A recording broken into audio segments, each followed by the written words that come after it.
صل على سيدنا ومولانا محمد وعلى بسم اللہ الرحمن الرحیم۔ السلام علیکم ناظرین و سامعین کرام۔ پروگرام یاد الہی دیکھنے کے لیے، یاد الہی کے سابقہ تمام پروگرامز دیکھنے کے لیے، بالخصوص وظائف دیکھنے، سننے، جاننے اور پڑھنے کے لیے آپ ہمارے یوٹیوب چینل یاد الہی یعنی YAADE_ILAHI یوٹیوب چینل یاد الہی کو سبسکرائب بھی کیجئے، لائک بھی کیجئے، کمنٹس بھی کیجئے، تاکہ یاد الہی کے مختلف پروگرامز اور وظائف سے آپ مکمل رہنمائی حاصل کر سکیں۔ جی ناظرین و سامعین، پروگرام یاد الہی میں روزانہ عظیم ہستیوں کے تذکارے پاک کیے جاتے ہیں، اور اس کے ساتھ ساتھ کچھ ایسے موضوعات پر گفتگو ہوتی ہے جن سے آپ کو رہنمائی حاصل ہوتی ہے۔ آج ایک عظیم صحابی، عظیم مفسر، عظیم محدث، عظیم فقیہ سیدنا عبداللہ بن عمر رضی اللہ تعالی عنہما آپ کے تذکارے پاک ہوں گے۔ اس سے پہلے کتاب الشفا سے آج کا خاص وظیفہ وہ ہے جو اکثر ہمارے ویورز اور لسنرز پوچھتے بھی ہیں، میاں بیوی کے درمیان محبت پیدا کرنے کا وظیفہ، گھریلو لڑائی جھگڑے ناچاقی ان سے بچنے کا وظیفہ۔ اگر میاں بیوی کے درمیان ناچاقی رہتی ہو تو اللہ تعالیٰ کے اسم مبارک یا ودودو اس کا ورد کرنے سے ناچاقی ختم ہو جاتی ہے، میاں بیوی کے درمیان محبت پیدا ہوتی ہے۔ دوبارہ سماعت کر لیجئے، میاں بیوی کے درمیان محبت پیدا کرنے کا وظیفہ۔ اگر میاں بیوی کے درمیان ناچاقی رہتی ہو، لڑائی جھگڑا رہتا ہو، محبت نہ ہو، تو اللہ تعالیٰ کے اسم مبارک یا ودودو اس کو میاں بیوی دونوں پڑھیں کثرت سے، دونوں میں سے کوئی اور ایک بھی پڑھ سکتا ہے۔ انشاءاللہ اس کے پڑھنے سے، اس کا ورد کرنے سے ناچاقی ختم ہو جائے گی، محبت پیدا ہوگی۔ سب گھر والے بھی پڑھ سکتے ہیں، سبھی گھر والوں میں آپس میں محبت الفت پیدا ہو، اس حوالے سے یا ودودو کثرت سے پڑھنا چاہیے۔ آپ اپنے معمول میں شامل کیجئے، اپنے اوراد و وظائف میں شامل کیجئے، آپ کو ضرورت ہے ضرور پڑھیے، اپنے اعزہ اقربا، رشتہ دار، دوست، احباب، پڑوسی، محلے دار، امت مسلمہ تک پہنچائیے۔ میرے آپ کے ہمارے بتانے سے ہمارے کسی بھی مسلمان بھائی، مسلمان بہن، مسلمان فرد کا فائدہ ہوتا ہے۔ انشاءاللہ یہ ہمارے لیے بھی دین و دنیا آخرت میں بھلائی، فائدے، نجات و شفا کا باعث ہوگا۔ اللہ سبحانہ و تعالی ہمیں آسانیاں عطا فرمائے، ہمیں آسانیاں بانٹنے والا بنائے، مشکلات سے ہماری حفاظت فرمائے، آمین۔ جی ناظرین و سامعین، سیدنا عبداللہ بن عمر رضی اللہ تعالی عنہما صحابی رسول ہیں، مفسر قرآن ہیں، محدث ہیں، فقیہ ہیں، اہل علم، کبار صحابہ کرام علیہم رضوان میں آپ کا شمار ہوتا ہے۔ آپ کی شخصیت کے یوں کئی پہلو ہیں، عظیم مجاہد اسلام ہیں، حبر الامہ، یہ بھی آپ کے القابات میں سے ہے کہ اس امت کے بہت بڑے عالم، بہت بڑے علم رکھنے والے۔ اور یہ آپ کی شخصیت کے جو پہلو ہیں، اگر ان پہلوؤں کا فضائل کے حوالے سے ذکر کیا جائے تو وقت کم پڑ سکتا ہے، بہرحال مختصراً میں بیان کیے دیتا ہوں۔ صحابیت کا شرف بہت بڑا شرف ہے، اور پھر صحابیت کے شرف کے ساتھ ساتھ نبی کریم صلی اللہ علیہ وآلہ وسلم کے خانوادے یعنی خاندان قریش کے ساتھ بھی آپ تعلق رکھتے ہیں، قریشی ہیں، نبی رحمت صلی اللہ علیہ وآلہ وسلم بھی قریشی ہیں۔ ہاں، فرق اتنا ہے کہ قریش سے پھر آگے کئی ذیلی خاندان اور قبیلے ہیں، کئی شاخیں ہیں، جیسے قریش ہی سے آگے ہاشم، بنو ہاشم ہے، اسی طرح بنو تمیم ہے، اور دیگر ذیلی قبیلے اور شاخیں ہیں۔ اسی طرح قریش کی ایک شاخ جو ہے وہ بنو عدی ہے، تو اس شاخ بنو عدی کے ساتھ سیدنا عبداللہ بن عمر رضی اللہ عنہما کا سلسلہ نسب جو ہے وہ متصل ہے، اور چند پشتوں کے بعد سیدنا عبداللہ بن عمر رضی اللہ عنہ آپ کا سلسلہ نسب جو ہے وہ آقا کریم صلی اللہ علیہ وآلہ وسلم کے سلسلہ نسب کے ساتھ متصل ہو جاتا ہے۔ یوں آقا کریم صلی اللہ علیہ وآلہ وسلم کے خاندان اور قرابت داروں میں شامل ہیں سیدنا عبداللہ بن عمر رضی اللہ عنہما۔ اور پھر صحابیت کا شرف، خانوادہ قریش میں سے ہونا، یہ بھی ایک شرف ہے۔ پھر صحابیت کا شرف پانا، صحابیت کا شرف ایسا شرف ہے کہ فرمایا گیا لا تمس النار من رآنی او رآ من رآنی، کہ اس کے لیے فرمایا کہ جس نے آقا کریم صلی اللہ علیہ وآلہ وسلم فرمایا جس نے میری زیارت کی، اور مسلمن کا بھی ذکر ہے اس میں، لا تمس النار مسلمن، اس مسلمان کو جہنم کی آگ نہیں چھوئے گی۔ فرمایا جس نے مجھے دیکھا ایمان کی حالت میں، اب وہ مسلمان وہی ہیں، اور فرمایا جنہوں نے میرے دیکھنے والے یعنی میرے صحابہ کرام علیہم رضوان کو بھی دیکھا ایمان کی حالت میں، ان کی بھی زیارت کی، فرمایا ایسے لوگوں کو جہنم کی آگ کبھی بھی نہیں چھوئے گی، یہ جنتی ہیں۔ یعنی تمام کے تمام صحابہ کرام علیہم رضوان، حتیٰ کہ صحابہ کرام علیہم رضوان کی زیارت کرنے والے تمام کے تمام تابعین اعظام علیہم رضوان بھی اس حدیث مبارکہ کے مطابق جو ایمان والے ہیں انہیں بھی جہنم کی آگ نہیں چھوئے گی، وہ بھی جنتی ہیں، اور جہنم کا آگ کا جو عذاب ہے ان کے لیے نہیں ہے۔ بالخصوص صحابہ کرام علیہم رضوان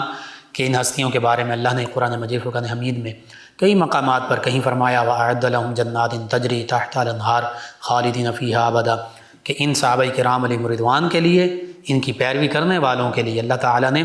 جنت کے باغات تیار کر رکھے ہیں جن کے نیچے نہریں بہتی ہیں، ہمیشہ ہمیشہ ان میں رہیں گے، اور فرما دیا کہ یہی سب سے بڑی کامیابی ہے۔ اور رضی اللہ عنہم ورضوا عنہ کا ٹائٹل اللہ تعالیٰ نے قرآن مجید فرقان حمید میں ان ہستیوں کے لیے ارشاد فرمایا کہ یہ وہ ہستیاں جو رضی اللہ عنہم ہیں، جو اللہ سے راضی ہیں، اور ورضوا عنہ، رضی اللہ عنہم اللہ تعالیٰ ان سے راضی ہے، ورضوا عنہ اور یہ تمام کے تمام صحابہ کرام اللہ سے راضی ہیں، اللہ کی رضا کے طلبگار ہیں، یہ اللہ کی رضا چاہنے والے ہیں، اللہ کو راضی کرنے والے ہیں، اور اللہ ان کو راضی فرمانے والا ہے نبی رحمت صلی اللہ علیہ وآلہ وسلم کے تصدق سے۔ تو ایسی عظیم ہستیاں، کائنات کی پاکیزہ ترین ہستیاں، نفوس قدسیہ، پاکیزہ قلوب ہستیاں، یہ ہیں صحابہ کرام علیہم الرضوان۔ اور صحابہ کرام علیہم الرضوان کی محبت نبی کریم صلی اللہ علیہ وآلہ وسلم کی محبت ہے، اور نبی کریم صلی اللہ علیہ وآلہ وسلم کی محبت اللہ کی محبت ہے، یہ حدیث مبارکہ میں موجود ہے۔ صحابہ کرام علیہم الرضوان کا بغض، نفرت، کینہ، ان سے دشمنی معاذ اللہ ثم معاذ اللہ، و نبی کریم صلی اللہ علیہ وآلہ وسلم کے ساتھ دشمنی ہے، بغض ہے، اور نبی کریم صلی اللہ علیہ وآلہ وسلم کا بغض اور دشمنی وہ اللہ تعالیٰ کے ساتھ دشمنی ہے۔ تو اس لیے صحابہ کرام علیہم الرضوان بھی معیار حق ہیں، معیار ایمان ہیں، تمام ایمان والے، تمام مؤمنین، تمام صحابہ کرام علیہم الرضوان کے ساتھ محبت بھی رکھتے ہیں، ادب بھی بجا لاتے ہیں، احترام بھی کرتے ہیں۔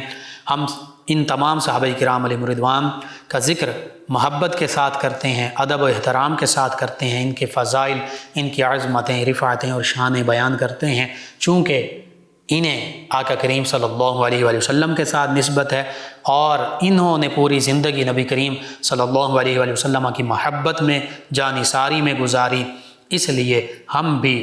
اسی طرح محبت کے ساتھ، ادب و احترام کے ساتھ ان کا ذکر، ان ہستیوں کا بجا لاتے ہیں۔ اور یہ بھی حقیقت ہے کہ جہاں ہم صحابہ کرام علیہم الرضوان سے محبت کرتے ہیں، وہیں ہم اہل بیت کرام علیہم الرضوان سے بھی محبت رکھتے ہیں، اور یہ محبت نبی کریم صلی اللہ علیہ وآلہ وسلم کی نسبت کی وجہ سے ہے۔ ہم نے صحابہ کرام علیہم الرضوان سے محبت کی، صحابہ کرام کو مانا، ان کی عظمت، رفعت اور شان کے سامنے سر تسلیم خم کیا، تو آقا کریم صلی اللہ علیہ وآلہ وسلم کے ساتھ ان کی نسبت کی وجہ سے، اور ہم نے اہل بیت کرام علیہم الرضوان کو جانا، ان کو مانا، ان سے محبت رکھی، ان کا ادب احترام بھی بجا لائے، تو اس وجہ سے کہ ان اہل بیت کرام علیہم الرضوان کو بھی نبی کریم صلی اللہ علیہ وآلہ وسلم کے ساتھ نسبت ہے۔ تو سادہ سی بات یہ ہے کہ جس جس چیز کو، جس جس ہستی کو، جس جس گھرانے کو، جن جن ہستیوں کو آقا کریم صلی اللہ علیہ وآلہ وسلم کی نسبت حاصل ہو گئی، ہم ان سے محبت کرتے ہیں۔ حتیٰ کہ حضرت امام ربانی مجدد الفسانی علیہ رحمہ، آپ تو مکتوبات میں یہ لکھتے ہیں، آپ فرماتے ہیں کہ ہم تو اللہ بھی اسے مانتے ہیں، رب بھی اسے مانتے ہیں جو محمد عربی صلی اللہ علیہ وآلہ وسلم کا رب ہے۔ یعنی اللہ کو کسی نے نہیں دیکھا نبی رحمت صلی اللہ علیہ وآلہ وسلم کے سوا۔ معراج کی شب اللہ تعالیٰ کے پیارے حبیب صلی اللہ علیہ وآلہ وسلم نے اپنے رب کی، اللہ کی اپنے سر اور دل کی آنکھوں کے ساتھ دیدار کیا، زیارت کی، تو تو آقا کریم صلی اللہ علیہ وآلہ وسلم کے علاوہ اس دنیا میں کسی نے بھی اللہ تعالیٰ کا دیدار نہیں کیا۔ تو آقا کریم صلی اللہ علیہ وآلہ وسلم نے ہمیں بتا دیا کہ وہ اللہ ہے، واللہ احد، تو ہم نے مان لیا کہ وہ اللہ ہے اور وہ اکیلا ہے۔ اللہ الصمد، وہ بے نیاز ہے، لم یلد ولم یولد، اس نے کسی کو جنا نہیں، وہ کسی سے جنا نہیں گیا، ولم یکن لہ کفوا احد، کوئی بھی اس کا ہمسر نہیں، اس کی برابری کا دعویٰ نہیں کر سکتا۔ اللہ کے حبیب صلی اللہ علیہ وآلہ وسلم نے یہ فرمایا، ہم نے تسلیم کر لیا۔ تو اس لیے امام ربانی فرماتے ہیں کہ ہم تو رب بھی اسے مانتے ہیں جو محبوب صلی اللہ علیہ وآلہ وسلم کا رب ہے۔ اسی طرح ہم صحابہ کرام سے بھی محبت اس لیے کرتے ہیں کہ وہ نبی کریم صلی اللہ علیہ وآلہ وسلم کے صحابہ کرام ہیں۔ ہم اہل بیت کرام سے بھی محبت اس لیے کرتے ہیں کہ وہ نبی کریم صلی اللہ علیہ وآلہ وسلم کے اہل بیت کرام ہیں۔ ہم قرآن کو بھی سینوں سے اس لیے لگاتے ہیں کہ وہ نبی رحمت صلی اللہ علیہ وآلہ وسلم کے قلب اطہر پر نازل ہوا۔ ہم مسلمانوں سے بھی، انما المؤمنون اخوہ، مسلمان مومن آپس میں بھائی بھائی ہیں، تمام مسلمانوں سے محبت رکھتے ہیں اس لیے کہ وہ نبی کریم صلی اللہ علیہ وآلہ وسلم کی امت ہیں۔ تو بس جس چیز کو نبی کریم صلی اللہ علیہ وآلہ وسلم کے ساتھ نسبت ہوگی، جس ہستی کو نبی کریم صلی اللہ علیہ وآلہ وسلم کے ساتھ نسبت ہوگی، ہم ان تمام نسبتوں کا حیا کرتے ہیں، ان تمام نسبتوں سے محبت رکھتے ہیں، دل و جان سے بڑھ کر ان سے محبت کرتے ہیں۔ انہی میں صحابہ کرام علیہم رضوان بھی شامل ہیں، سیدنا عبداللہ بن عمر رضی اللہ عنہما بھی شامل ہیں۔ سیدنا عبداللہ بن عمر رضی اللہ عنہما، آپ کا سلسلہ نسب کا ذکر کیا جائے تو جو ایک نسبت خاندان قریش اور صحابیت کے بعد عظیم نسبت جو آپ کی ہے وہ یہ ہے کہ آپ سیدنا عمر فاروق اعظم رضی اللہ عنہ کے صاحبزادے ہیں، اور سیدنا عمر فاروق اعظم رضی اللہ عنہ وہ ہیں جو دوسرے خلیفہ راشد ہیں، جو مراد رسول ہیں، جنہیں آقا کریم صلی اللہ علیہ وآلہ وسلم نے، جن کے لیے فرمایا کہ اللہ تعالیٰ نے حق عمر کی زبان اور عمر کے دل پر جاری فرما دیا ہے۔ اور سیدنا عمر رضی اللہ عنہ وہ ہیں کہ اکثر آیات بینات، درجنوں آیات بینات وہ موافقات عمر کہلاتی ہیں۔ یعنی سیدنا عمر رضی اللہ عنہ نے جو آقا کریم صلی اللہ علیہ وآلہ وسلم کی بارگاہ میں عرض کیا کہ یوں معاملہ ہونا چاہیے، پردے کے حوالے سے، دیگر شراب کی حرمت کے حوالے سے، دیگر کئی معاملات کے حوالے سے، اللہ رب العزت نے سیدنا عمر فاروق اعظم رضی اللہ عنہ کی تائید فرماتے ہوئے وہی احکام نازل فرما دیے۔ انہیں موافقات عمر رضی اللہ عنہ کہتے ہیں۔ تو حق جو ہے وہ سیدنا عمر رضی اللہ عنہ کے قلب پر، آپ کی زبان پر جاری، حتیٰ کہ آقا کریم نے فرمایا کہ شیطان اس راستے کو ہی تبدیل کر لیتا ہے جس راستے پر عمر رضی اللہ عنہ ہو۔ سیدنا عمر رضی اللہ عنہ جس راستے پر چلتے ہیں، شیطان اس راستے سے بھاگ جاتا ہے۔ ان ہستی کے صاحبزادے ہیں سیدنا عبداللہ بن عمر رضی اللہ عنہما۔ آپ کی ولادت باسعادت مکہ المکرمہ میں ہوئی، اور سن نبوی یعنی جب نبی کریم صلی اللہ علیہ وآلہ وسلم نے ظاہری طور پر نبوت کا اعلان فرمایا تو اس سے دوسرے سال آپ کی ولادت باسعادت ہوئی مکہ المکرمہ میں۔ اور جب سیدنا عمر رضی اللہ عنہ نے اسلام قبول کیا دار ارقم میں جا کر، تو اس کے بعد متصلاً فوراً ہی جب سیدنا عمر رضی اللہ عنہ کے دیگر گھرانے میں سے لوگوں نے اسلام قبول کیا، آپ کی زوجہ نے، تو آپ کے صاحبزادے صاحبزادیوں نے بھی اسی موقع پر اسلام قبول کیا۔ تو یوں اولین اسلام پانے والوں میں بھی شامل ہیں، والسابقون الاولون من المہاجرین والانصار رضی اللہ عنہم ورضوا عنہ۔ ان اللہ تعالیٰ کی طرف سے خوشخبریوں کے مصداق بھی ہیں سیدنا عبداللہ بن عمر رضی اللہ عنہ۔ پھر آپ کے دیگر نسبتوں کا ذکر کیا جائے تو سیدنا عمر فاروق اعظم رضی اللہ عنہ کے صاحبزادوں میں سیدنا عبداللہ بن عمر رضی اللہ عنہما سب سے زیادہ معروف ہیں اور فضیلتوں والے ہیں۔ پھر سیدنا عاصم بن عمر رضی اللہ عنہما ہیں۔ اسی طرح صاحبزادی سیدنا عمر رضی اللہ عنہ کی، جنہیں اللہ تعالیٰ نے ہماری مومنین کی ماں بنایا، امہات المومنین یعنی آقا کریم صلی اللہ علیہ وآلہ وسلم کی ازواج مطہرات پاکیزہ بیویوں میں رضی اللہ عنہن میں شامل ہونے کا شرف عطا فرمایا۔ ام المومنین سیدہ حفصہ رضی اللہ تعالی عنہ، وہ بھی سیدنا عبداللہ بن عمر رضی اللہ عنہما کی ہمشیرہ ہیں۔ تو یوں کتنی عظیم ہستیاں اس خانوادے میں موجود ہیں سیدنا عمر فاروق اعظم رضی اللہ عنہ، ام المؤمنین سیدہ حفصہ بنت سیدنا عمر رضی اللہ عنہما،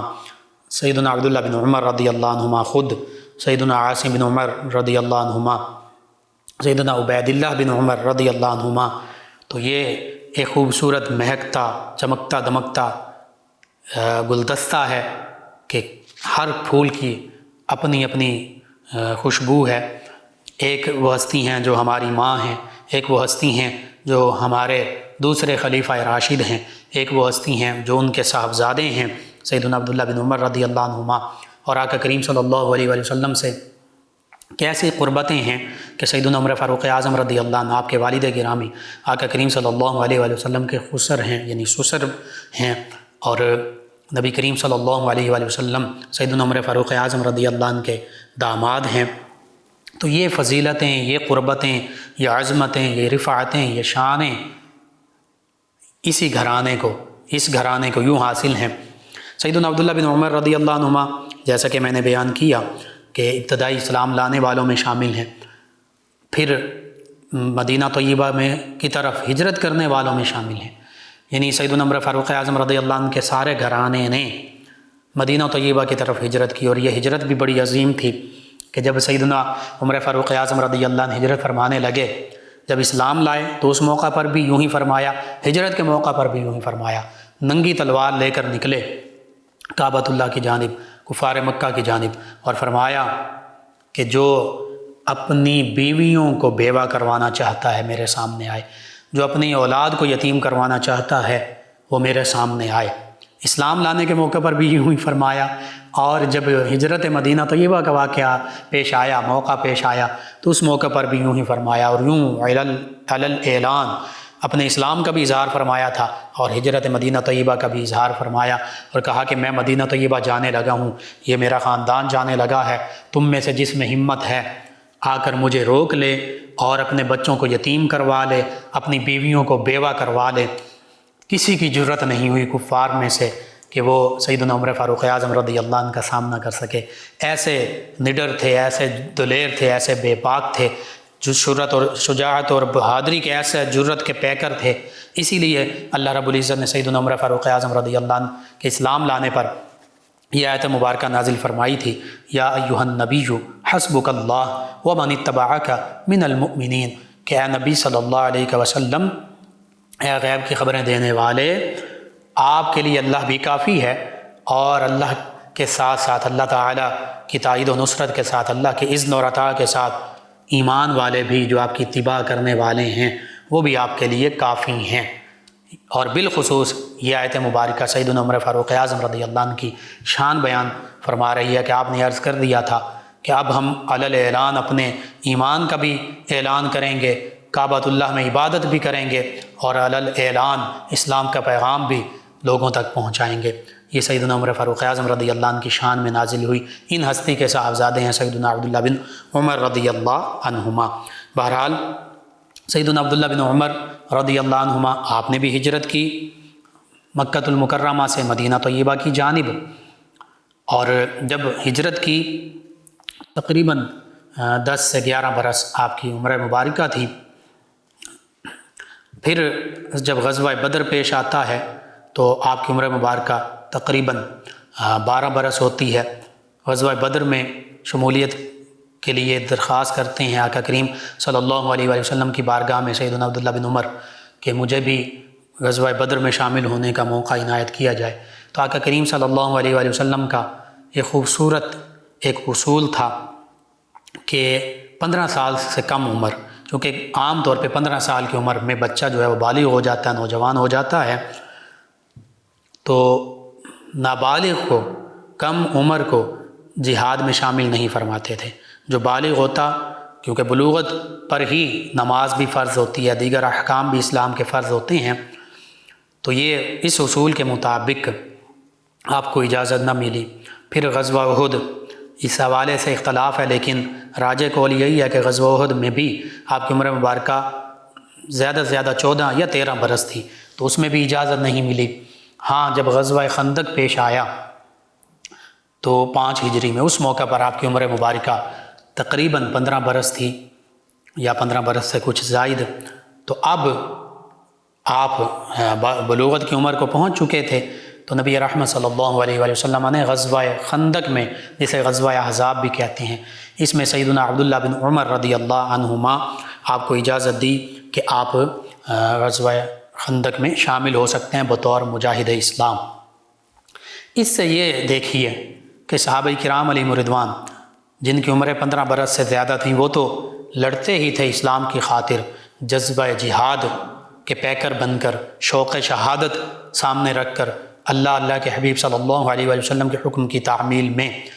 انہوں نے تو جہاد کیا، غزوہ بدر، غزوہ دیگر غزوات۔ لیکن جو کم سن صحابہ کرام تھے، ان میں سے یہ ایک مثال میں دے رہا ہوں، دیگر صحابہ کرام معوذ، معاذ اور بھی صحابہ کرام علیہم رضوان کا جذبہ جہاد، شوق شہادت ایسا ہوتا تھا کہ ان کی عمریں 10 سے 15 برس کے درمیان ہوتی تھیں، لیکن وہ یہ اجازت مانگا کرتے تھے کہ ہمیں کسی طرح جہاد میں شامل ہونے کی اجازت مل جائے، موقع مل جائے۔ 10 سے 15 برس یہ بچے ہوتے ہیں، 15 برس کی عمر جو ہے وہ بلوغت کی عمر ہے، وہ بھی کم سنی کی عمر ہے، یعنی نوجوان ہیں، لڑکپن کی عمر ہے۔ اور آج ہم اپنے بچوں کو دیکھیں، امت مسلمہ کے جو بچے ہیں، لڑکپن کی عمر ہے یا نوجوانی کا آغاز ہو رہا ہے، تو 10 سے 15 برس کی عمر میں ہمارے بچے پرائمری، مڈل، زیادہ سے زیادہ میٹرک کی کلاسز میں پڑھ رہے ہوتے ہیں۔ اس عمر میں صحابہ کرام علیہم رضوان جذبہ جہاد سے سرشار ہوتے تھے، اور 15 برس کی عمر میں میدان جہاد میں قدم رکھ چکے ہوتے تھے، اور اپنی جانوں کی پرواہ نہیں کرتے تھے کہ ہمارے آگے فیوچر ہے، مستقبل ہے، ہم نے تو فلاں کام کرنے، ہم نے اپنا کیریئر بنانا ہے، سٹڈیز کرنی ہیں، فلاں کام کرنے ہیں۔ نہیں، سب سے پہلے اسلام، سب سے پہلے اسلام کا دفاع، سب سے پہلے مسلمانوں کا دفاع، سب سے پہلے اللہ اور اس کے رسول صلی اللہ علیہ وآلہ وسلم کا حکم، اس کی تعمیل کی خاطر سب کچھ قربان ہے۔ صحابہ کرام علیہم رضوان اپنے جان، مال، اپنی اولاد تک اسلام کی خاطر قربان کر دیا کرتے تھے۔ یہ تمام غزوات، ان کو پڑھیے، تفصیل کے ساتھ پڑھیے، ڈیٹیل میں پڑھیے، بچوں کو پڑھائیے، آپ کو پتہ چلے کہ کیسے صحابہ کرام علیہم رضوان نے اسلام کی خاطر اپنا سب کچھ قربان کر دیا۔ تبھی تو اللہ تعالیٰ نے اسلام کو، مسلمانوں کو، صحابہ کرام کو غلبہ عطا فرمایا، فتح و نصرت عطا فرمائی۔ نبی رحمت صلی اللہ علیہ وآلہ وسلم نے مدینہ طیبہ کی ریاست کو استوار فرمایا، وہ ریاست مدینہ طیبہ جو حقیقی معنوں میں اسلامی ریاست تھی، جس کے سربراہ آقا کریم صلی اللہ علیہ وآلہ وسلم تھے، جس میں، اور یہ آقا کریم صلی اللہ علیہ وآلہ وسلم کے کمالات ہیں۔ اللہ تعالیٰ نے آپ کو ہر میدان میں، ہر شعبے میں، ہر علمی حوالے سے زندگی کے جتنے شعبہ جات ہیں ان میں سب سے اعلیٰ مقام و مرتبے پر فائز فرمایا۔ چاہے اور آج کے تمام شعبوں کے یہ لوگ، کوئی جرنیل ہے، کوئی کمانڈر ہے، کوئی سپہ سالار ہے، کوئی تاجر ہے، کوئی معلم ہے، استاد ہے، کوئی باپ ہے، کوئی بھائی ہے، زندگی کے ہر شعبے، کوئی اقتصادی معاملہ دیکھ لیجئے، سیاسی معاملہ دیکھ لیجئے، ہر بندہ مومن کے لیے آقا کریم صلی اللہ علیہ وآلہ وسلم کی ذات مبارکہ کمپلیٹ رول ماڈل ہے۔ لقد کان لکم فی رسول اللہ اسوۃ حسنہ، یوں ہی نہیں فرمایا گیا کہ تمام مسلمانوں کے لیے، چاہے وہ کسی بھی شعبے سے تعلق رکھتے ہیں، آقا کریم صلی اللہ علیہ وآلہ وسلم کی حیات مبارکہ مکمل عملی نمونہ ہے۔ کوئی جج ہے، کوئی قاضی ہے، کوئی جج ہے، آقا کریم صلی اللہ علیہ وآلہ وسلم کے فیصلوں کو دیکھے، کیسے نبی کریم صلی اللہ علیہ وآلہ وسلم نے اسلام کی تعلیمات کے مطابق، اللہ کے حکم کے مطابق فیصلے فرمائے۔ کوئی جرنیل ہے، وہ آقا کریم صلی اللہ علیہ وآلہ وسلم کی غزوات کو دیکھے، سرایا کو دیکھے، کیسے آقا کریم صلی اللہ علیہ وآلہ وسلم خود اسلام کے دفاع کے لیے لڑتے تھے، اور سرایا میں صحابہ کرام کو جرنیل بنا کر بھیجا کرتے تھے۔ جرنیل اعظم، سپہ سالار اعظم تو خود ہیں آقا کریم صلی اللہ علیہ وآلہ وسلم، اور قاضی القضاء، سب سے بڑے چیف جسٹس نبی کریم صلی اللہ علیہ وآلہ وسلم ہیں، اور گریٹ ٹریڈر آقا کریم صلی اللہ علیہ وآلہ وسلم ہیں، سب سے بڑے تاجر آپ ہیں۔ آپ کی تجارت دیکھی جائے، آج کے تاجر دیکھیں کیسے ایمانداری کے ساتھ تجارت کی جاتی ہے، اور کیسے کیسے جو ضروری نفع ہے وہ کمایا جاتا ہے۔ اسی طرح وہ تاجر جو ذخیرہ اندوزی کرتے ہیں وہ دیکھیں اسلام کی تعلیمات، نبی کریم صلی اللہ علیہ وآلہ وسلم کو دیکھیں، کیا کبھی آپ نے ذخیرہ اندوزی فرمائی؟ کبھی نہیں فرمائی۔ اسی طرح کوئی استاد ہے، کوئی ٹیچر ہے، کوئی پروفیسر ہے، وہ دیکھیں نبی کریم صلی اللہ علیہ وآلہ وسلم نے کیسے صحابہ کرام علیہم رضوان کی تعلیم فرمائی، ان کے لیے تدریس، ان کے لیے معلم اعظم بنے، پوری کائنات کے لیے معلم اعظم ہیں نبی کریم صلی اللہ علیہ وآلہ وسلم۔ زندگی کے ہر شعبے کو دیکھتے جائیے اور نبی کریم صلی اللہ علیہ وآلہ وسلم کو فالو کرتے جائیے، پھر دیکھیے کیسے مسلمان عظمت، سربلندی، اوج کمال پائیں گے۔ آج ہم نے نبی کریم صلی اللہ علیہ وآلہ وسلم کے اسوہ حسنہ کو چھوڑ دیا، ہر شعبے میں، تعلیمی شعبے میں، معاشی شعبے میں، انصاف کے شعبے میں، سیاست کے شعبے میں، ریاست کے شعبے میں، عسکریت کے شعبے میں، اقتصادیات کے شعبے میں، جس کا ذکر کرتے جائیے ہم نے اسلام کی تعلیمات کو پس پشت ڈال دیا، نبی رحمت صلی اللہ علیہ وآلہ وسلم کے اسوہ کاملہ کو پس پشت ڈال دیا، اور غیروں کی تعلیمات، غیروں کے سسٹمز وہ اڈاپٹ کر لیے، تو آج ہم غلام بن گئے۔ آج ہم استعماری طاقتوں کے تو غلام ہیں، ہم نبی کریم صلی اللہ علیہ وآلہ وسلم کے حقیقی معنوں میں غلام نہیں ہیں۔ ہم قرآن و سنت کی تعلیمات کی پابندیوں کو ہم نے چھوڑ دیا، غیروں کی تعلیمات کے پابند بن گئے۔ اس لیے یہ وقت ہم نے دیکھا، یہ صورتحال مسلمانوں نے دیکھی کہ مسلمان پوری دنیا میں ذلت اور پستی کا شکار ہو رہے ہیں۔ اسلام مغلوب ہونے کے لیے نہیں ہے، اسلام تو غالب ہی غالب ہے، مسلمان مغلوب ہو چکے ہیں، مسلمان ہر شعبے میں غیروں کے دست نگر ہو چکے ہیں۔ وجہ یہ ہے کہ ہم نے تمام شعبوں میں، ہر معاملے میں آقا کریم صلی اللہ علیہ وآلہ وسلم کے اسوہ حسنہ، اسلام کی تعلیمات، قرآن و سنت کو پس پشت ڈال دیا، پیچھے رکھ دیا، اور غیروں کے معاملات، ان کی تعلیمات، ان کی چیزوں کو ہم نے اپنا لیا۔ آج ہم نے یہ دن دیکھ لیے، ضرورت اس امر کیا کہ ہم نبی کریم صلی اللہ علیہ وآلہ وسلم، صحابہ کرام، اہل بیت کرام، اولیاء، فقہاء، صلحاء، عرفاء، بالخصوص نبی کریم صلی اللہ علیہ وآلہ وسلم کے اسوہ حسنہ کو اپنائیں ہر شعبے میں۔ پھر دیکھیے کیسے کامیابیاں ہمارے قدم نہیں چومتی، ضرور چومیں گی۔ بہرحال سیدنا عبداللہ بن عمر رضی اللہ عنہما، دیگر صحابہ کرام، آپ ان کی زندگیوں پر نظر دوڑائیں، آپ ان کی سیرت، ان کی زندگیوں کا مطالعہ کیجئے، تو یہ کامیاب ترین ہستیاں، اللہ تعالیٰ اس کی گواہی دیتا ہے، ذالک الفوز العظیم کہیں فرمایا، کہیں ذالک والفوز العظیم فرمایا کہ یہ سب سے بڑی کامیابی پانے والے ہیں۔ آج ہم کامیابیاں پانا چاہتے ہیں، بڑی کامیابیاں پانا چاہتے ہیں، تو پھر ہمیں بھی صحابہ کرام علیہم رضوان کی طرح آقا کریم صلی اللہ علیہ وآلہ وسلم کے نقش قدم پر چلنا ہوگا، پھر ہم یہ بڑی کامیابیاں سمیٹ سکتے ہیں۔ صحابہ کرام نے، خلفائے راشدین نے کتنی بڑی کامیابیاں سمیٹیں۔ سب سے بڑی کامیابی تو صحابیت کا شرف تھا، اسلام کی تعلیمات پر کاربند ہونا تھا، اسی وجہ سے پھر دنیاوی کامیابیاں بھی حاصل ہوئیں۔ بندہ مومن کے لیے دین اور دنیا علیحدہ نہیں ہے۔ آج ہم دین اور دنیا کو علیحدہ خانوں میں تقسیم کر دیا، لیکن چلیں اگر دین اور دنیا کو آپ علیحدہ بھی سمجھتے ہیں تو بظاہر جنہیں آپ دنیاوی کامیابی کہتے ہیں، صحابہ کرام نے 36 لاکھ اور پھر 56 لاکھ مربع کلومیٹر اور مربع میل سے بھی زیادہ علاقوں پر اللہ تعالیٰ نے انہیں حکومت عطا فرمائی، فتح و نصرت عطا فرمائی۔ آج تو مسلمانوں کے جو ممالک ہیں، کشمیر، فلسطین، شام، یمن، دیگر ممالک، وہاں پر غیروں کا تسلط ہے۔ برما میں مسلمان، ہمارے ماؤں بہنیں، بیٹیوں کے ساتھ کیسا سلوک کیا جا رہا ہے۔ فلسطین میں روزانہ شہید کیا جاتا ہے، کشمیر میں روزانہ ہمارے نوجوانوں کو شہید کیا جاتا ہے۔ لیکن صحابہ کرام علیہم رضوان کا عہد مبارکہ، آقا کریم صلی اللہ علیہ وآلہ وسلم کا عہد مبارکہ تو روشن عہد مبارکہ تھا کہ آگے سے آگے صحابہ کرام بڑھ رہے تھے، آگے سے آگے سلطنت اور اسلامی ریاست قائم ہو رہی تھی، فتح و نصرت مل رہی تھی۔ اسی طرح معاشی طور پر اسلامی ریاست پہلے سے زیادہ مضبوط ہو رہی تھی، کسی قسم کی ظاہری طور پر بھی، دنیاوی معاملات میں بھی کسی قسم کی کوئی تنگی، کوئی رکاوٹ، کوئی پریشانی نہیں تھی۔ اور جنہیں ہم دینی کہہ دیتے ہیں عام طور پر، حالانکہ وہ بھی اسی دنیا میں رہ کر ہم نے کرنے ہوتے ہیں معاملات، نماز، روزہ، حج، زکوٰۃ، جہاد، معیشت کی اسلامی اصولوں کے مطابق بہتری، عسکریت، سیاست کی اسلامی اصولوں کے مطابق چلنا، تو یہ مدینہ طیبہ کی جو حقیقی ریاست تھی، آقا کریم صلی اللہ علیہ وآلہ وسلم جس کے سربراہ تھے،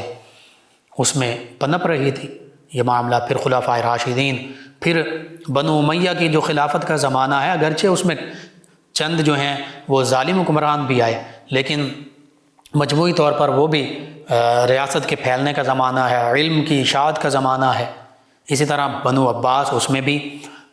ظالم حکمران تھے، لیکن علم کی نشر و اشاعت ہوتی رہی، اسلامی ریاست، اسلامی علوم و فنون پھیلتے گئے۔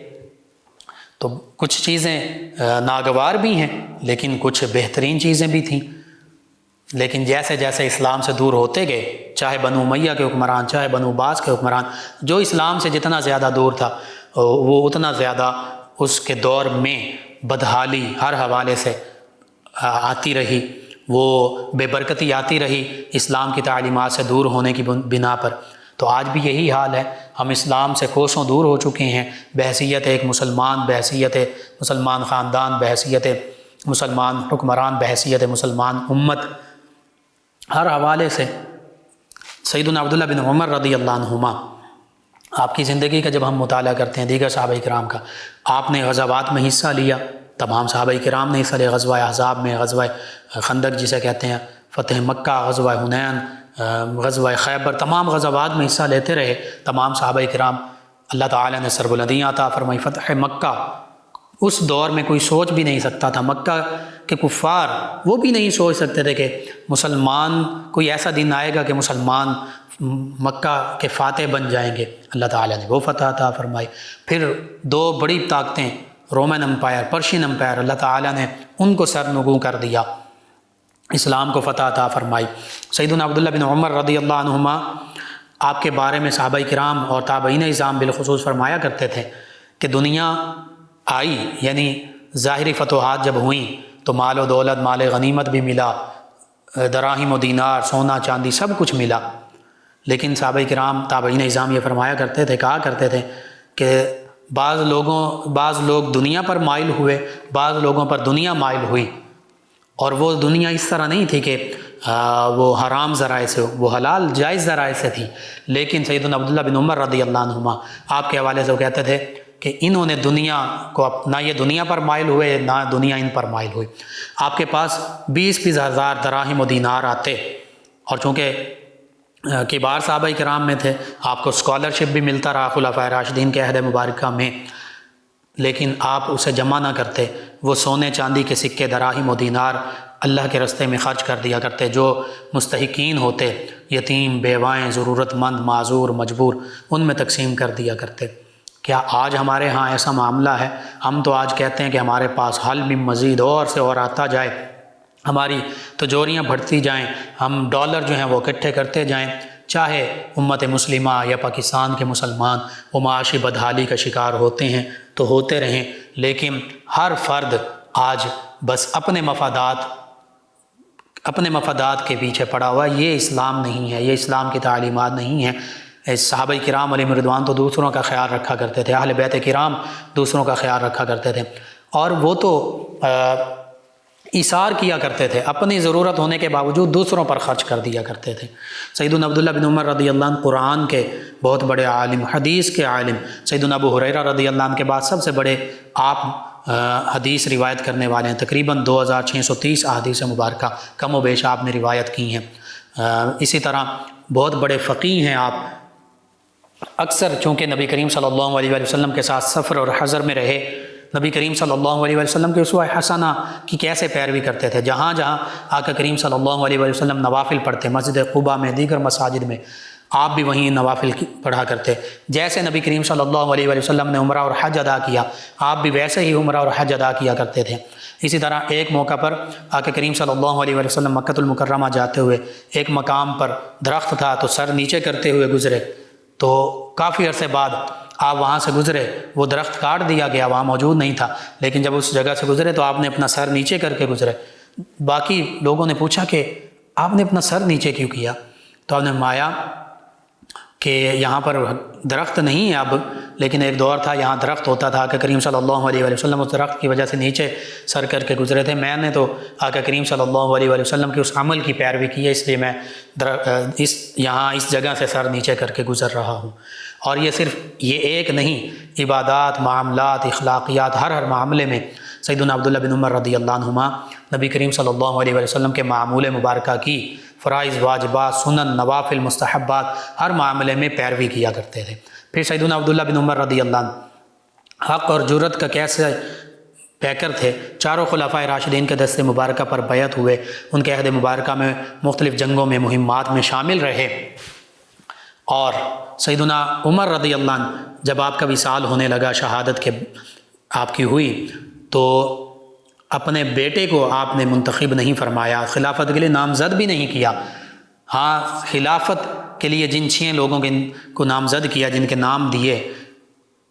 ان کے لیے مشورے میں شامل، مشیر کے طور پر شامل کیا کہ ان سے مشورہ کیا جائے گا عبداللہ بن عمر سے، لیکن ان کو خلیفہ نامزد نہیں کیا جائے گا۔ خلفاء جو 6 لوگ ہیں ان میں سے ایک جو خلیفہ منتخب ہونا ہے، ان میں ان کو شامل نہیں کیا، یعنی موروثی خلافت اور وہ معاملات نہیں کیے۔ اسی طرح سیدنا عمر فاروق اعظم رضی اللہ عنہ نے اپنی پوری عمر خلافت راشدہ کے دور میں اپنے ان صاحبزادے کو کسی قسم کا کوئی عہدہ نہیں دیا۔ یہ آج کے لیے یہ اسلامی حکمرانی ہے۔ ہاں، سیدنا عثمان ذو النورین رضی اللہ عنہ نے ان کو مختلف غزوات، مختلف مہمات میں، جنگوں میں آگے رکھا۔ انہوں نے قضاء کا عہدہ دینا چاہا، جج بنانا چاہا، تو آپ نے معذرت کر لی، اور اسلام کی تعلیم اور ایک حدیث مبارکہ کوڈ کی اس موقع پر کہ 3 طرح کے جج ہوتے ہیں، جو ناانصافی کرتے ہیں وہ بھی جہنم میں جاتے ہیں، اسلام کی تعلیمات کو پیش نظر نہیں رکھتے۔ اور پھر فرمایا کہ دوسرے وہ کہ جو دنیا کی طرف مائل ہوتے ہیں، دنیا کے لیے فیصلہ کر رہے ہوتے ہیں، فرمایا وہ بھی جہنم میں جائیں گے۔ اور تیسرا فرمایا کہ وہ لوگ جو صحیح فیصلہ بھی کر دیں، تو فرمایا نبی کریم صلی اللہ علیہ وسلم نے کہ ان کے لیے نہ کوئی ثواب ہے اور نہ کوئی ان کے لیے، اس وجہ سے کیونکہ وہ ان کی ذمہ داری تھی۔ تو آپ فرماتے ہیں تینوں حالتیں جو ہیں میں ان میں سے کوئی بھی حالت پسند نہیں کرتا۔ پہلی 2 حالتیں ان کے لیے تو ویسے ہی وعید ہے، اور تیسری حالت اگر صحیح فیصلہ بھی میں کر لوں تو پھر بھی اس پر کوئی خاص اجر نہیں ہے، ثواب نہیں ہے، یہ تو ذمہ داری ہے میری، تو معذرت کر لی۔ اس لیے یہ حدیث مبارکہ میں بھی موجود ہے، اور صحابہ کرام بھی خود اپنے آپ کو کسی عہدے کے لیے پیش نہیں کیا کرتے تھے کہ جی ہمیں خلیفہ بنا دیں، ہمیں جج بنا دیں، ہمیں سپہ سالار بنا دیں، ہمیں فلاں۔ آپ پوری تاریخ اسلام پڑھ لیجئے، صحابہ کرام علیہم رضوان نے کبھی اپنے آپ کو کسی بھی عہدے کے لیے خود پیش نہیں کیا۔ ہاں، نبی کریم صلی اللہ علیہ وسلم یا دیگر صحابہ کرام وہ کہتے تھے کہ یہ فلاں فلاں فلاں فلاں عہدے کے لیے، منصب کے لیے اہل ہیں، پھر مشورہ ہوتا تھا، اور مشورے کے بعد منتخب کیا جاتا تھا۔ اور وہ مشورہ عام لوگوں کا مشورہ نہیں ہوتا تھا، وہ امت کے عظیم جید صحابہ کرام علیہم رضوان کا مشورہ ہوتا تھا۔ یہ اسلامی حکمرانی کے اصول ہیں۔ اسی طرح آپ نڈر اور بے خوف ایسے تھے، اللہ کی عبادت میں مشہور رہا کرتے تھے کہ حجاج بن یوسف یہ ظالم حکمران گزرا، کئی صحابہ کرام علیہم رضوان کو اس نے شہید کروایا، اور کئی سینکڑوں، ہزاروں کی تعداد بھی ملتی ہے، سینکڑوں تعداد میں تابعین اعظام علیہم رضوان کو بھی اس نے شہید کروایا۔ سیدنا عبداللہ بن عمر رضی اللہ عنہ کیونکہ حق بات کہتے تھے، کبار صحابہ میں شامل تھے۔ جو یہ حجاج کا دور ہے، اس دور میں چند ایک صحابہ کرام موجود تھے، تو حجاج جو بھی غیر شرعی معاملہ کرتا آپ اس کی مخالفت فرماتے۔ ایک دفعہ خطبہ اس نے لمبا کر دیا جمعہ کا، تو آپ فرمایا اتنا لمبا خطبہ یہ تو غیر شرعی معاملہ ہے۔ اسی طرح اور بھی مواقع پر اس کو ٹوکا جو غیر شرعی تھا، قرآن و سنت کی تعلیمات کے منافی تھا۔ تو اب اس وقت کا جو حکمران تھا وہ سیدنا عبداللہ بن عمر رضی اللہ عنہ حوالے سے اس نے حجاج بن یوسف کو یہ کہا تھا کہ ان کو تم نے کچھ نہیں کہنا۔ حجاج بن یوسف جو ہے یہ بظاہر مجبور بھی تھا کہ جس کے ماتحت تھا اس کا یہ حکم تھا کہ عبداللہ بن عمر رضی اللہ عنہ کو کوئی تکلیف نہیں پہنچانی۔ تو سیدنا عبداللہ بن عمر رضی اللہ عنہ کی جو آپ کی جو شہادت ہوئی، وصال ہوا، اس حوالے سے اکثر محدثین نے، علماء نے لکھا، بڑی تفصیل کے ساتھ لکھا۔ اس کا خلاصہ یہ کہ حجاج بن یوسف نے اپنا ایک بندہ تیار کر بھیجا مکہ المکرمہ میں، چونکہ سیدنا عبداللہ بن عمر رضی اللہ عنہ آخر عمر میں مکہ المکرمہ تشریف لے گئے تھے، وہاں پر قیام پذیر تھے، حدیث کا، فقہ کا، قرآن کا درس بھی دیا کرتے تھے۔ تو حج کے موقع پر لوگوں کا رش تھا، اور حجاج بن یوسف نے یہ حکم دے دی، آزادی دے دی کہ حرم مکہ میں بھی اسلحہ جو ہے وہ لے کر جایا جا سکتا ہے، وہاں رکھا جا سکتا ہے، ان سواریوں کو باندھا جا سکتا ہے، یعنی مکہ المکرمہ کی حدود میں۔ تو ایک شخص کو جس کے نیزے پر زہر لگی ہوئی تھی، زہر سے بجھا ہوا نیزہ، اس نے بھیجا اور طواف کے دوران اس نے آپ کے پاؤں پر وہ نیزہ مارا۔ بظاہر یہ دکھلایا گیا دیکھنے والوں کو کہ بس غلطی سے وہ نیزہ لگ گیا ہے۔ وہ نیزہ چونکہ زہر میں بجھا ہوا تھا تو اس وجہ سے اس کا اثر شروع ہوا زہر کا، اور تھوڑے ہی عرصے کے بعد آپ کا وصال ہو گیا۔ آپ کے وصال سے پہلے، شہادت سے پہلے، حجابی یوسف جو ہے یہ آپ کے پاس بظاہر عیادت کے لیے آیا اور کہنے لگا کہ مجھے قاتل کا پتہ چل جائے تو میں اسے سزا دلواؤں۔ تو آپ نے فرمایا میرے قاتل تو تم ہی ہو، تم نے ہی یہ لوگوں کو اجازت دی تھی کہ وہ اپنا اسلحہ جو ہے وہ مکہ المکرمہ کی حدود میں لا سکتے ہیں۔ بہرحال پھر وہ خاموش ہو گیا۔ تو یوں اس وجہ سے آپ کی شہادت ہوئی، آپ کا وصال ہوا غالباً 73 یا 74 ہجری میں، اور مکہ المکرمہ میں ہی آپ کی تدفین کی گئی۔ آپ کی سیرت مبارکہ ہی اگر ہم تفصیل سے پڑھ لیں تو ہمیں پتہ چلتا ہے قرآن و حدیث اور فقہ کا عالم کیسے بننا ہے۔ صحابہ کرام علیہم رضوان کا جذبہ، اس میں سے ہمیں کچھ حاصل ہو جائے، جذبہ جہاد، جذبہ شوق شہادت، جذبہ حصول علم، اور حکمران وقت کے سامنے کلمہ حق بلند کرنا، یہ ساری چیزیں اس میں سے ہمیں کچھ نہ کچھ حصہ مل سکتا اگر ہم خود امت مسلمہ اپنے آنے والی نسلوں کو آپ ہی کی سیرت پڑھا دیں۔ اللہ سبحانہ وتعالیٰ سے یہ دعا، اللہ تعالیٰ ہمیں ان عظیم ہستیوں کی سیرت، اخلاق اور کردار پڑھنے، سمجھنے، امت مسلمہ تک پہنچانے کی بھی توفیق عطا فرمائے، ان کے نقش قدم پر بھی ہمیں چلنے والا بنائے، آمین۔ اللهم صل على سيدنا ومولانا محمد وعلى آپ سماعت فرما رہے ہیں پروگرام یاد الہی۔ ناظرین و سامعین، اس دوران ہمیں جوائن کیا ہے احمد رضا صاحب نے، کہتے ہیں السلام علیکم لقمان بھائی، کیسے ہیں آپ؟ جی وعلیکم السلام، الحمدللہ۔ کہتے ہیں آپ کا پروگرام بہت پیارا ہے ماشاء اللہ۔ کہتے ہیں کہ میرے امی ابو دونوں وقت آپ کا پروگرام سنتے ہیں، یعنی رات میں بھی غالباً 1 بجے جو ریپیٹ ہوتا ہے۔ کہتے ہیں کہ آپ کے پروگرام سے ہمیں بہت کچھ سیکھنے کو، کرنے کو ملتا ہے، اور میرے والدین بھی سنتے ہیں اور پھر عمل بھی کرتے ہیں، اور کہتے ہیں کہ میرے امی ابو دونوں پیدائشی طور پر آنکھوں سے معذور ہیں،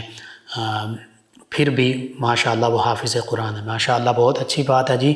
اللہ تعالیٰ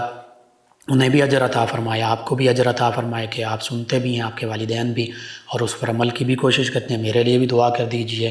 اور اللہ تعالیٰ کی طرف سے یہ آزمائش ہوتی ہے، آنکھیں نہیں ہیں لیکن اللہ تعالیٰ نے نور بصیرت عطا فرمایا، دل کی آنکھیں عطا فرمائی ہیں، اور وہ قرآن کریم کی عظیم نعمت عطا فرمائی ہے، اس سے بڑھ کر اور کیا چاہیے۔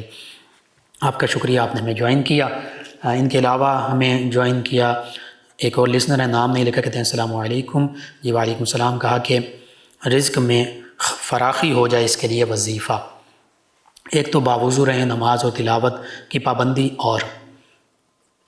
استغفار اور درود پاک کی پابندی، یہ عام معمولات ہیں سبھی امت مسلمہ کے لیے۔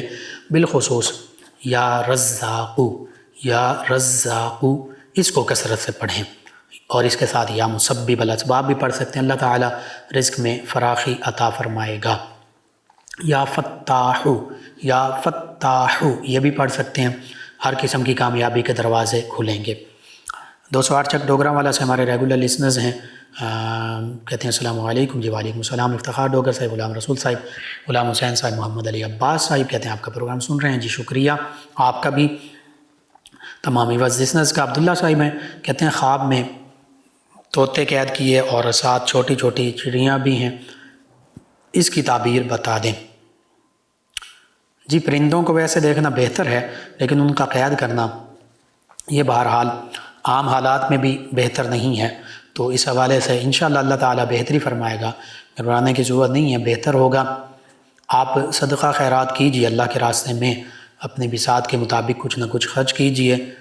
کسی یتیم، کسی بیوہ، کسی معذور، مجبور، فاقہ کش جو ہیں ان کی خدمت کیجیے، روپے پیسے کی صورت میں، راشن کی صورت میں، جو بھی حسب توفیق، اور اللہ سے دعا بھی مانگیے، اللہ تعالیٰ بہتری فرمائے گا۔ سونیا صاحبہ ہیں، انہوں نے بھی کہا کہ خواب بہت برے آتے ہیں، کبھی گوشت دیکھتی ہوں، کبھی بارش، کبھی خون، اور چلیں جی پہلے خواب کا ذکر کر لیں، 2-3 سوال انہوں نے پوچھے ہیں۔ جی اللہ تعالیٰ بہتری فرمائے گا. آپ کے لیے بھی یہی میں عرض کروں گا، اور بالخصوص جو بھی خواب برے یا ڈراؤنے آتے ہیں ان کے حوالے سے یہ ہے کہ سونے سے پہلے رات کو 3 مرتبہ سورہ فاتحہ، 3 مرتبہ آیت الکرسی اور 3 مرتبہ چاروں قل اول آخر تا تعداد میں درود پاک پڑھ کر اپنے اوپر دم کر لیں، سو جائیں. جب بھی ڈراؤنا یا برا خواب آئے تو بائیں طرف تھوک دیں، اعوذ باللہ من الشیطان الرجیم پڑھ لیں، یا اعوذ باللہ من الشیطان الرجیم ومن شرہا بھی پڑھ سکتے ہیں، اعوذ باللہ من شرہا بھی پڑھ سکتے ہیں. بہرحال اعوذ باللہ من الشیطان الرجیم پڑھیں اور آیت الکرسی پڑھ کر دائیں کروٹ لیٹ جائیں، سو جائیں. انشاءاللہ ڈراؤنے خواب نہیں آئیں گے. اس کے علاوہ انہوں نے پوچھا کہ بینک میں پیسے رکھ کر منافع لیا جائے تو یہ سود ہے. جی بالکل یہ سود ہے. اور پھر کہتے ہیں کہ گھر میں اگر میلاد کروایا جائے تو اگر گھر کی سب سے بڑی عورت کے سر سے وار کر پیسے دیے جائیں تو صدقہ ہوگا؟ صدقہ تو ہو جائے گا، لیکن بہتر یہ ہے جو بھی ہمارے مروجہ نعت خوانی اور محافل ہوتی ہیں ان میں کچھ چیزیں ایسی ہیں جن سے ہمیں ایوائڈ کرنا چاہیے،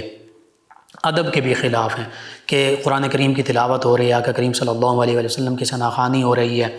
یا بیان ہو رہا ہے قرآن و حدیث کے حوالے سے، مقصد تو یہ ہے کہ اس کو توجہ سے سنا جائے اور فیوز و برکات پائے جائیں. اس دوران پیسے ہم پھینک رہے ہوتے ہیں اور پھر وہی پیسے دوبارہ ہم چن رہے ہوتے ہیں، یعنی خود ہی پھینکے بکھیرے اور خود ہی سمیٹ رہے ہیں. تو بجائے اس طرح نمود و نمائش کرنے کے اگر آپ خدمت کرنا ہی چاہتے ہیں تو خاموشی کے ساتھ جو بھی قاری صاحب ہیں، ثنا خوان ہیں، عالم ہیں، گھر میں اسی طرح جو عالمہ یا ثنا خوان موجود ہیں تو خاموشی کے ساتھ ان کی خدمت کر دیں. اگر تو اللہ کی رضا کے لیے یہ سارا معاملہ ہے، اور اگر دنیا کو دکھانے کے لیے تو پھر جیسے چاہیں آپ کریں. تو صدقہ کے لیے ضروری نہیں سر سے ہی وار آ جائے. آپ خاموشی کے ساتھ دیں گے وہ زیادہ اس کا اجر بھی ملے گا، فضیلت بھی ملے گی، ثواب بھی ملے گا. تو ہو سکتا ہے دل میں کہیں ریاکاری آ جائے کہ جی میں بڑے پیسے نچھاور کر رہا ہوں، کر رہی ہوں. تو ریاکاری سے کہ جو بھی عمل کیا جائے تو وہ حدیث مبارکہ کے مطابق وہ تو شرک خفی ہے، وہ بجائے ثواب کے گناہ کی طرف چلا جاتا ہے معاملہ. بہرحال کوشش کرنی چاہیے بطور امت مسلمہ ہمیں اپنے اعمال کا محاسبہ کرتے رہنا چاہیے. اس کے علاوہ یہ آپ کے لیے بھی ہے اور ساری امت مسلمہ کے لیے، صرف اکیلے آپ کے لیے نہیں ہے، یہ میرے لیے بھی ہے، سب کے لیے ہے. ان کے علاوہ میں جوائن کیا ہے ریگولر لسنرز میں ہمارے شامل ہیں علی حسن شاد صاحب، طیب حسن شاد صاحب، حافظ سمیع اللہ شاد صاحب، شاد برادران تاجہ بیر والا بھوانا چنیوٹ سے، اللہ دیتا شاد صاحب، آپ تمام کا شکریہ. ایک لسنر ہیں، کہتے ہیں بھائی میرا نام بلال ہے، پیر محل سے میں بات کر رہا ہوں، آپ کا پروگرام روزانہ سنتا ہوں. میری یہ ریکویسٹ ہے کہ میرے والدین کے لیے دعا فرما دیں، وہ بہت بیمار رہتے ہیں، اللہ تعالیٰ آپ کو ہمیشہ خوش رکھے، آمین. جی اللہ تعالیٰ انہیں صحت سلامتی، شفائے کاملہ عاجلہ نافع عطا فرمائے. آپ ان کے لیے میڈیسن جو بھی علاج ہے وہ بھی کروائیں، سنت نبوی ہے. دعا بھی کیجیے، یعنی یا سلام انہیں کہیں کہ وہ پڑھتے رہیں، آپ بھی پڑھ کر ان پر دم کرتے رہیں. اللہ تعالیٰ صحت سلامتی عافیت عطا فرمائے گا. ایک لسنر ہیں، یہ کہتے ہیں السلام علیکم بھائی، میرے ذہن میں نیگیٹو سوچیں بہت آتی ہیں، عجیب خیالات آتے ہیں، کوئی دعا کر دیں اور لمبی زندگی کے لیے بھی دعا کر دیں پلیز. جی آپ پاک صاف رہا کریں، باوضو رہا کریں، نماز تلاوت کی پابندی کریں. 2 کام کیجئے، بلکہ 3 وظیفے ہیں آپ کے لیے. ایک تو استغفار اور درود پاک، یہ سبھی کے لیے ہیں، اور اس کے ساتھ ساتھ خاص طور پر آپ یا حی یا قیوم برحمتک استغیث، یا حی یا قیوم برحمتک استغیث، یہ کثرت سے پڑھا کریں، انشاءاللہ اللہ تعالیٰ بہتری فرمائے گا. ایک اور لسنر ہیں، انہوں نے کہا کہ حمیدہ بی بی ہیں، ان کے گھر کے مسائل ہیں، ان کے لیے دعا کر دیں. جی درود تنجینا کثرت سے پڑھیں اور اللہ تعالیٰ سے دعا کرتا ہوں اللہ تعالیٰ ان کے معاملات، تمام امت مسلمہ کے معاملات بہتر فرما دے، آمین. آپ تمام ویورز لسنرز کا شکریہ، آپ ہمیں جوائن کرتے ہیں، پروگرام یاد الہی میں شامل ہوتے ہیں. ناظرین سامعین، پروگرام یاد الہی کا وقت ختم ہو جاتا ہے. انشاءاللہ کل صبح دوبارہ آپ سے ملاقات ہوگی پروگرام یاد الہی میں. اپنے میزبان محمد لقمان رضا اور ہماری ٹیم کو اجازت دیجیے. اللہ نگہبان. اللہم صل علی سیدنا و مولانا